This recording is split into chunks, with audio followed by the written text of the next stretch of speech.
dois filhos, Asaf, Abner e Mariá. De repente eu abri o computador e comecei a ver alguns e-mails. Vi um e-mail de um amigo meu pedindo oração pela Arábia Saudita.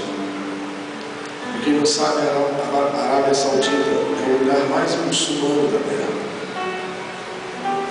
O que aconteceu é que lá você não pode celebrar o Senhor assim livremente como a gente faz aqui. Naquela terra, através desse missionário, Deus tocou e salvou uma garota de 15 anos. E ele estava muito feliz, porque uma garota de 15 anos tinha entendido o plano da salvação e tinha se rendido aos pés do Senhor Jesus. Ele estava muito contente. Mas ele continuou contando, dizendo que dias depois o pai dessa garota, muçulmano, fez de tudo para que ela voltasse atrás. Falou: você não pode deixar a religião da nossa família, você tem que voltar atrás, você não pode ir atrás desse tal de Jesus. Mas ela não voltou atrás.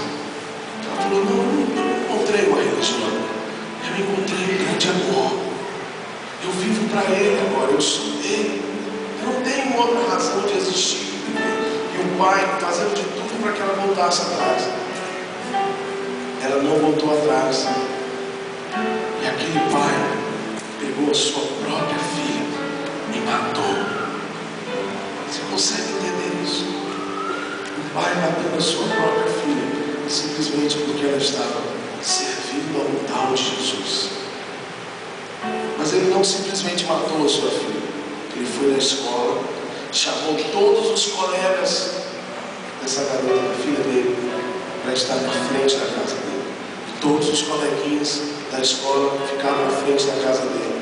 Ele colocou o corpo de sua menina estendido, abriu a boca dela e cortou a língua de sua filha. Mostrou para todos os seus coleguinhas e disse o seguinte: olhem para cá. Com a língua na boca, falou assim: isso é para que ela nunca mais fale desse tal de Jesus. Sabe, naquela madrugada, uma pergunta ecoou no meu coração e da minha esposa. O Espírito Santo nos perguntou naquela madrugada: e se fosse você, Fernandinho, você morreria por mim? E se fosse você, Paulo, você morreria por mim? E nessa manhã, o Espírito Santo está nos perguntando: e se fosse você, você morreria por ele? Que tamanho é o seu amor, meu Senhor? Até que ponto você está disposto a amar o Senhor? Até que ponto você está disposto a viver para Deus? Você quer Deus como o seu grande amor, como o seu simples colega de amor? Deus, Ele está aqui. Ele quer saber do meu coração, do seu coração. Quem é o dono do seu coração? Quem é o dono da sua vida? Quem governa a sua vida? Quem é a máxima autoridade sobre a sua vida? Quem é que decide as coisas na sua casa? Talvez você seja um bom chefe na sua casa.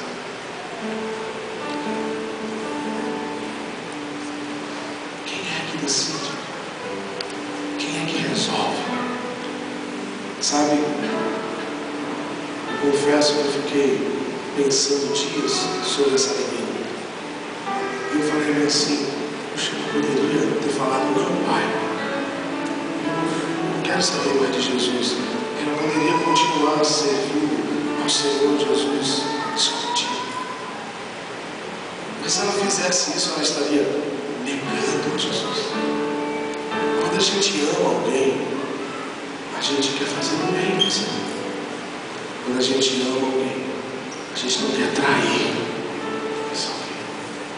E tantas vezes, no nosso dia a dia, a gente trai o Senhor. Sabe, tantos e tantos domingos a gente entra por aquela porta e a gente só entra pensando na nossa lista de pedidos. Senhor, eu quero isso, Deus. Isso aí Deus dá, não, eu quero mais, eu quero mais. Como se Deus fosse um office boy, irmãos, um garoto de recado. Ah, não tem que fazer isso com você, não. Deus não é garoto de recado. Deus não é office boy. Deus é Deus. É algo precioso. É algo maravilhoso. É alguém que nos amou e quer se relacionar conosco. Quer ser amigo da gente. Quer fazer e escrever uma história junto conosco. Esse é o nosso Deus. Não que a gente não tenha que pedir nada. A Bíblia diz que nós não devemos estar ansiosos por coisa alguma. O que vamos vestir, o que vamos comer. Deus sabe que você, como pai, fica pensando como que você vai pagar a faculdade do seu filho, o plano de saúde. Deus sabe as ansiedades e os problemas de você que é mãe.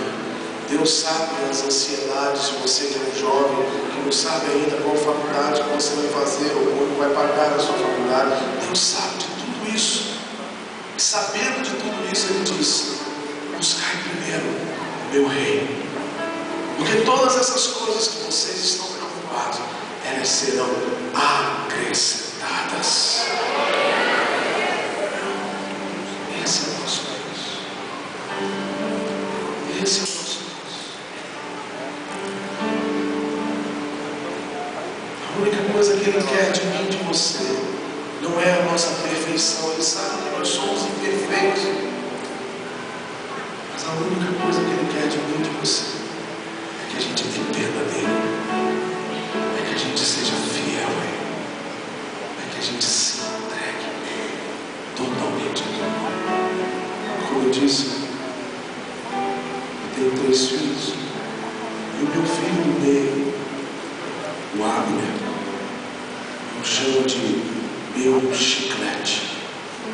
Ele não desgruda de mim. Quando eu levanto do sofá, ele diz: aonde você vai? Eu subo para ver alguma coisa no quarto e fico algum tempinho lá. Quando eu chego na sala, quando eu chego lá embaixo, ele pergunta: onde você foi, papai? Alguns meses atrás, 2 meses atrás, a gente estava de férias. Eu estava na piscina com os meus outros 2. Ele estava na beira da piscina. Eu falei: pula. E ele: não, pula. E ele estava com medo. E quando eu disse a senha para ele, eu falei assim: pula porque o papai está aqui. E aí ele pulou com toda a força. E eu tive que me virar porque ele não puxou a mãe, ele puxou o pai também.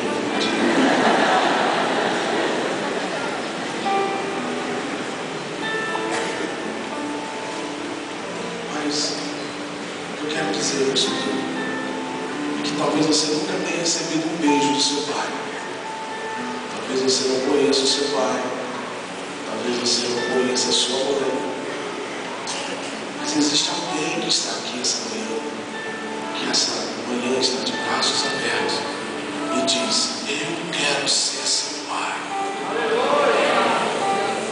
Talvez você diga: olha, o meu pai nunca recebeu um beijo do meu avô. Meu pai perdeu a minha avó quando ele tinha 5 anos de idade. Ele não sabe o que é carinho de mãe, mas ele tem um pai que se chama Deus, que cuida dele. E nessa manhã, esse pai está aqui. Ele quer cuidar de mim, ele quer cuidar de você. A única coisa que ele quer de mim e de você é que você faça como o meu chicletinho. Ele quer que você grude nele. Ele quer que você, sem medo, você se lance nele. Ele quer que você dependa dele. Olha, se eu, como imperfeito que sou, quero dar boas coisas aos meus filhos, imagine o meu pai que é perfeito. Ele quer mudar a sua vida, mudar a sua história. Mas ele não quer um relacionamento como alguém tem com